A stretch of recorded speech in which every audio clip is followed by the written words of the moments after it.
A teacher should always help his or her student to develop love for Jehovah. That's the best foundation to build on. For me, it's important that they see Jehovah as a real person. When I started studying, my parents told me that they didn't consider me their daughter anymore. During the study, my teacher helped me see from the Bible that Jehovah had a lot of really good things in store for me. When a person starts getting to know Jehovah and they learn and apply Bible truths in their lives, the people who were their friends before are going to disappear. We need to give them that friendship they're losing.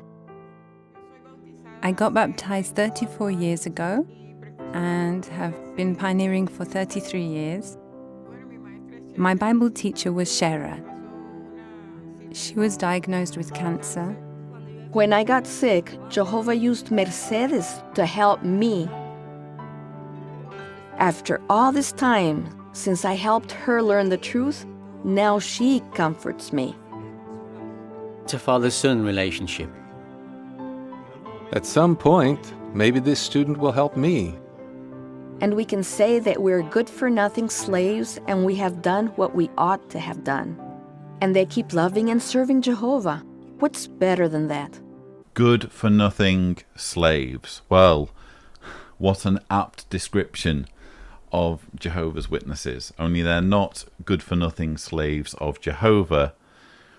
They're very much good-for-nothing slaves of the governing body who want them to hone their teaching skills and recruit more people into the organization. And what we're seeing here is a testimonial involving a lady called Mercedes and another lady or a couple, Shera and Cecilio. And the story here is that Shera helped recruit Mercedes into the organization.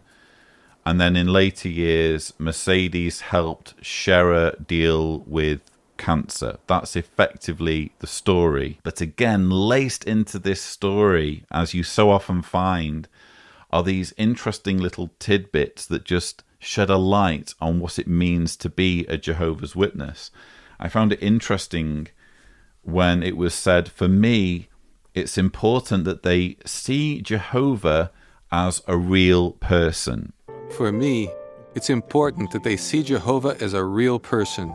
You quite often hear this said, both on the platform and elsewhere. Oh, is Jehovah a real person to us? Well, either Jehovah is real or he isn't.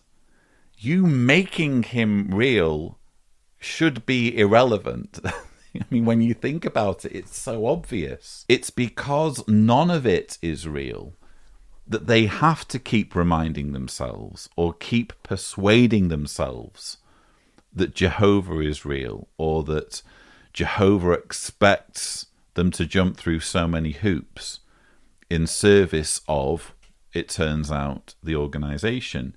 You then have this counter-shunning narrative that we're increasingly hearing. We actually heard Paul Gillies spin this story or present this argument as part of his testimony before ICSA. This whole idea of, oh, we're not the ones who shun, we're not the ones who break families apart, we're the ones who are being shunned. Because when someone becomes a Jehovah's Witness, they end up being shunned by their family and friends for pursuing their own religious beliefs. That's the narrative that Watchtower is apparently desperate to drive home, again as a means of trying to give some kind of pushback against what everyone now knows about the way shunning is used as a weapon and a means of control. So you hear Mercedes say, when I started studying, my parents told me that they didn't consider me their daughter anymore. The fact that Mercedes' parents took such an unreasonable stand when their daughter was getting roped into a cult when instead they should have been trying to be supportive and trying to reason with her and have calm conversations with her. The fact that they disowned her as a daughter apparently means that that's what all parents would do if their children got indoctrinated into the cult outside of their influence. This is apparently what all parents do. Well, this is nonsense, because even if it happens in isolated examples, which Watchtower will gleefully blow out of all proportion, this is what the parents are deciding to do of their own volition, whereas Jehovah's Witness parents are ordered to shun their disfellowshipped children. They don't have any choice in the matter, do they?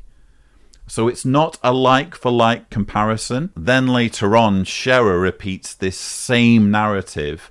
When a person starts getting to know Jehovah and they learn and apply Bible truths in their lives. When a person starts getting to know Jehovah and they learn and apply Bible truths in their lives, the people who were their friends before are going to disappear.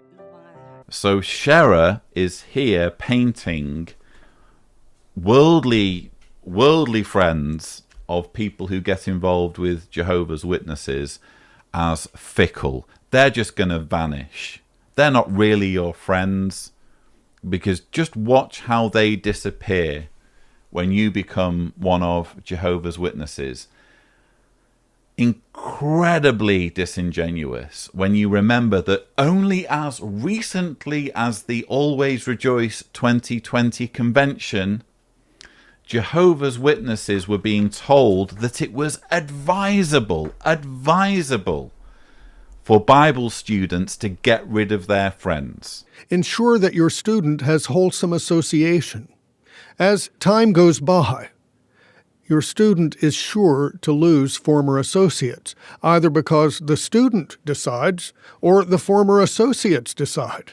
The fact is that our friends affect us in either a good way or a bad way, don't they? Kindly help your students to see that we must also avoid association with those who may appear to be morally clean, but who lack faith in the true God, Jehovah. So on the one hand, they're trying to pin the blame on worldly people and make it sound like everyone's out to get Jehovah's Witnesses, and worldly people are going to turn on you and be cruel to you and inhumane to you if you decide to join the religion. But it turns out that this is actually exactly what the organization wants, and indeed advises for Jehovah's Witnesses. They don't want Jehovah's Witnesses hanging around with worldly people. They don't want these people to be in the lives of their followers. They're literally pointing to a desired outcome